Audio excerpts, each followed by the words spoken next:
Hello students, hope you all are fine. Students, in the last session we have discussed about some portion of chapter number 2 of geography, that is physical features of India.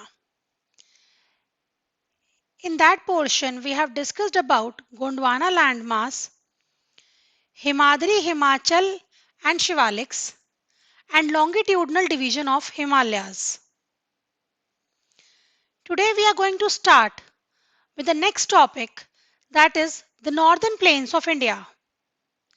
As you can see in the map, the green portion, this is all the northern plains of our country. Northern plains are formed by the interplay of three major river systems, that is Indus, Ganga and Brahmaputra. These plains are formed of alluvial soil.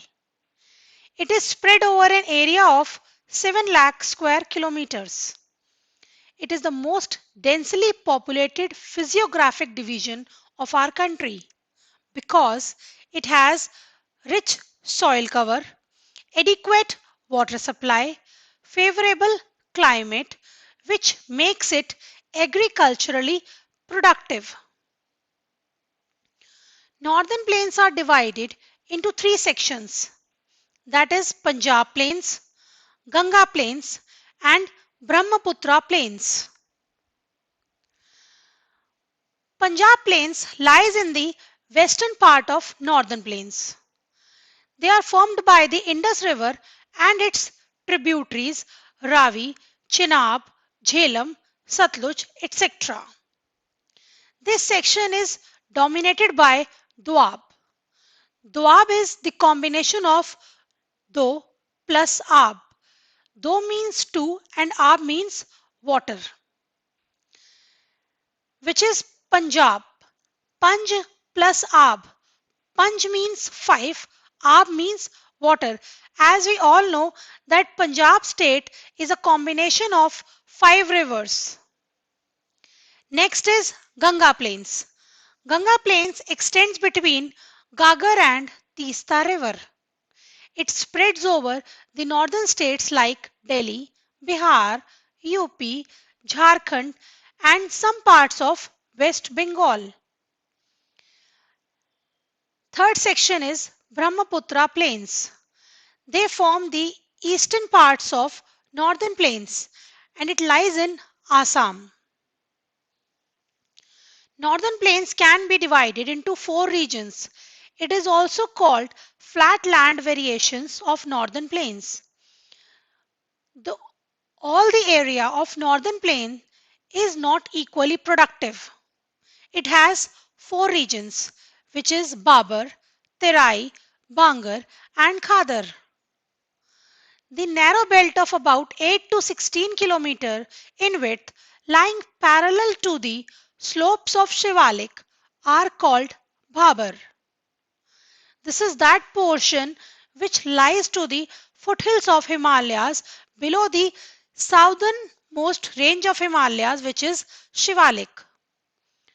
The streams and rivers re-emerge and create a wet, swampy and marshy region which is known as Terai.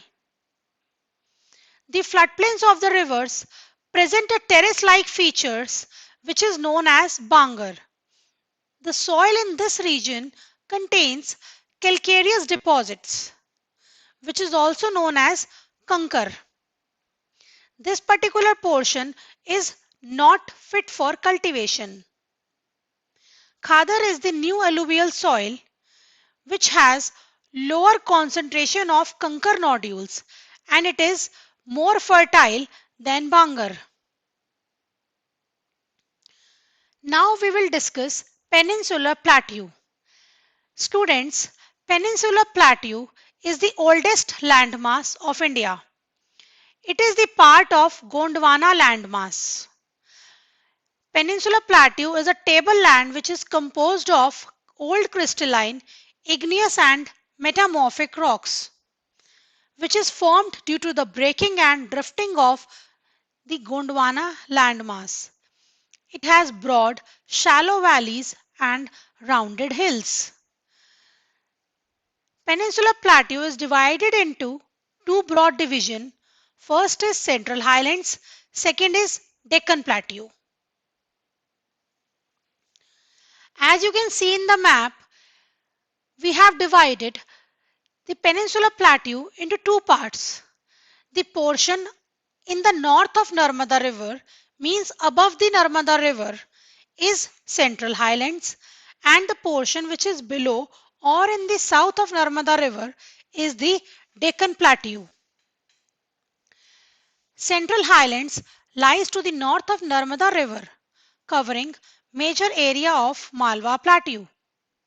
Central Highlands extend from Vindhya to Aravali Hills. Slopes are from southwest to northeast. Rivers flown here are Chambal, Betwa, Sindh and Ken. The most eastward extension of Central Highland is Chota Nagpur Plateau. You can say here that Central Highland consists of Vindhya and Haravali Hills, and the most eastward extension is Chota Nagpur Plateau.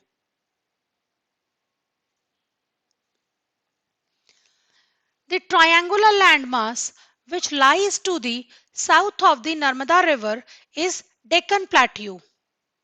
It is separated by a fault from the Chota Nagpur Plateau. In this figure you can see that the triangular landmass is known as Deccan Plateau, and it is separated by a fault from Chota Nagpur Plateau. Eastern Ghats and Western Ghats are also a part of Deccan Plateau. Western Ghats, which lies to the western margin of the Deccan Plateau, they are higher in elevation and their average elevation is around 900 to 1600 meters. They have a continuous chain of mountains and can be crossed through passes only.